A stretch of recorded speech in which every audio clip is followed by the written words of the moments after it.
Shalom Aleichem, guten Erev Shabbos, Parshas Pekudei. Today is Rosh Chodesh Adar Sheni, Tafshin Pei Beis. It's Rosh Chodesh. I once heard a Vart Taich, the name of Reb Moshe Rubin Shalom of Montreal. He said, Rosh Chodshechem means Naya Kepelach. On Rosh Chodesh, you're supposed to have that paradigm shift, a new cup, new head, a new change in the way you think about things. And this is very apropos to the situation we're in now, where a tyrant is destroying a country, killing people, murdering people, causing chaos in a financial system, and single-handedly on the verge of, God forbid, a World War III. Yes, my friends, I know we don't like hearing those words, but it's serious business. Baruch Hashem, we follow the Eibishter, we follow God, and He loves the world, He loves people, He loves the Yidden, and He knows what He's doing, and He'll take care of it. However, we need to be proactive. So the question is, how can I here sitting in Brooklyn and you sitting wherever you are, in a way comfortable in our American setting or Israel setting or wherever else you're listening to this clip, and people are running away, people are escaping, people are refugees, there isn't what to eat. People are dying. Is it fair for us to be so complacent? And all I can say at this point is that a Maamar, a discourse that I've been teaching for the last 3 months, Zachar Sa'ashel Amalek, which next week is Parshas Zachar. Remember what Amalek did to you? And the previous Rebbe said this Maamar in Riga in 1934 when he asked the question, how is it that by remembering the enemy, Amalek, the foe, how is it that itself will destroy the enemy? You would think if Amalek is an enemy, and Amalek is the worst enemy, apathy, coldness, poo-pooing people, poo-pooing your derech, your approach to Hashem, or whatever else comes along, and that with Amalek, doubts, questions. How is it that by remembering that problem, that itself obliterates the problem, eliminates the problem? And the Rebbe says in this Maamar, all the way at the end, it took us 21 classes, it's online on YouTube, you should listen to it if you can. The Rebbe says there that the idea of memory here is memorizing words of Torah to be chakuk, to be engraved in your memory. When Amalek confronts you and attacks you, immediately go into the mode of memorizing Torah. Think about those verses in Torah, those passages in Torah, in Mishnayos, in Tanya, in Gemara, and whatever you know in Pirkei Avos, and memorize it. Bring it to your mind. Review it. So the question is, what does Ma'ayin Shemitah say to Har Sinai? As Rashi says, what does Shemitah have to do with Mount Sinai? Parshas Bahar, following the previous Parsha, right? But what does one have to do with the other? I have an enemy in front of me, Amalek, a Putin, a Russia, and you're telling me to remember Torah. That's somehow going to change the situation and eliminate the problem.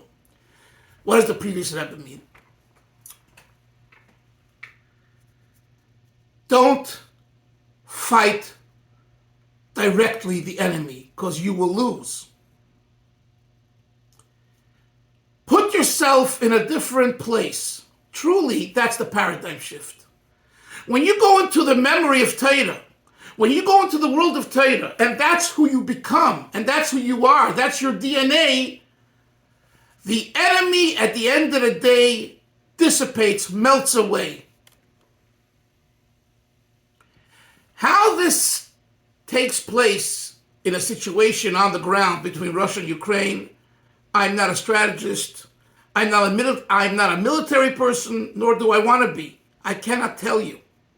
But what I could tell you is that when we confront issues of Amalek, and they're serious issues, good questions, tough questions, challenging questions, and you have despair, and you want to give up,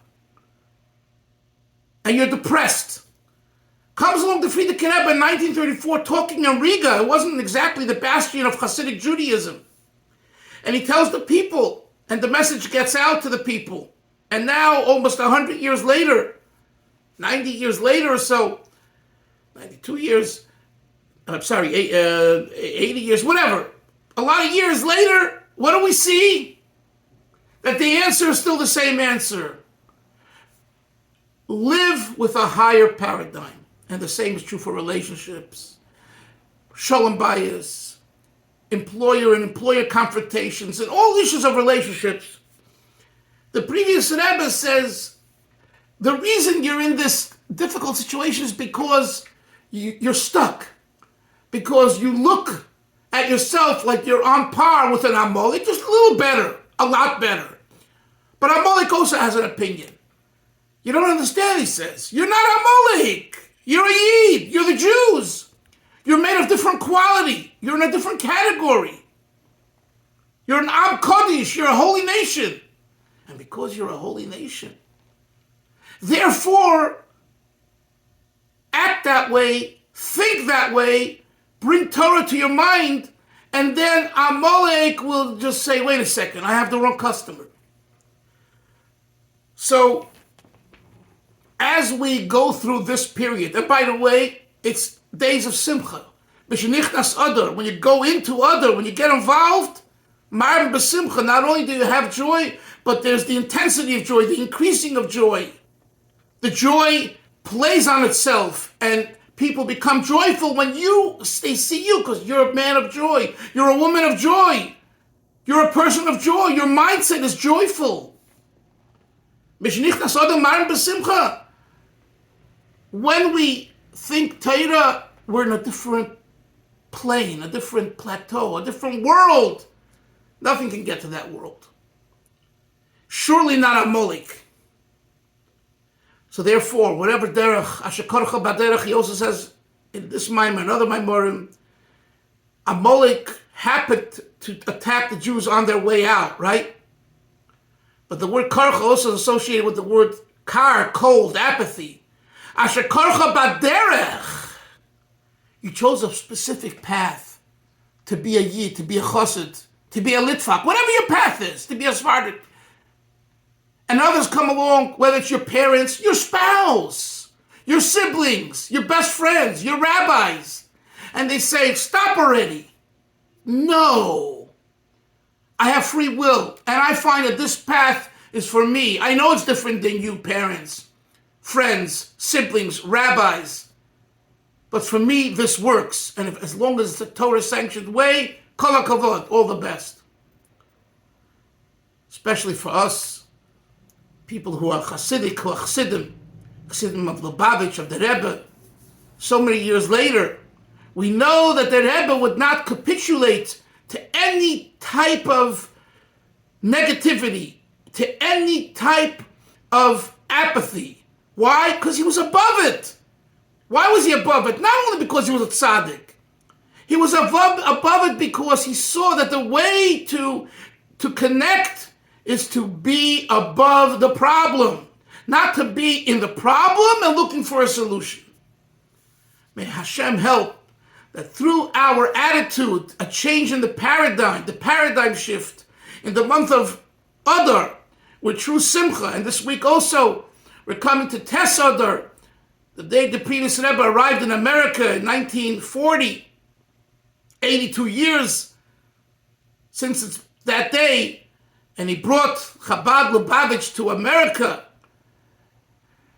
We know that this is an opportunity for growth. May Hashem help to have true mercy on Klal Yisrael and on people in general, even Lahavdil Goyim, non-Jews. Not to wish them death. That's not a Jewish approach. That's an ego approach. The fact that the Ukrainians were terrorists to us during the Holocaust, we know that. And God knows what to do about that.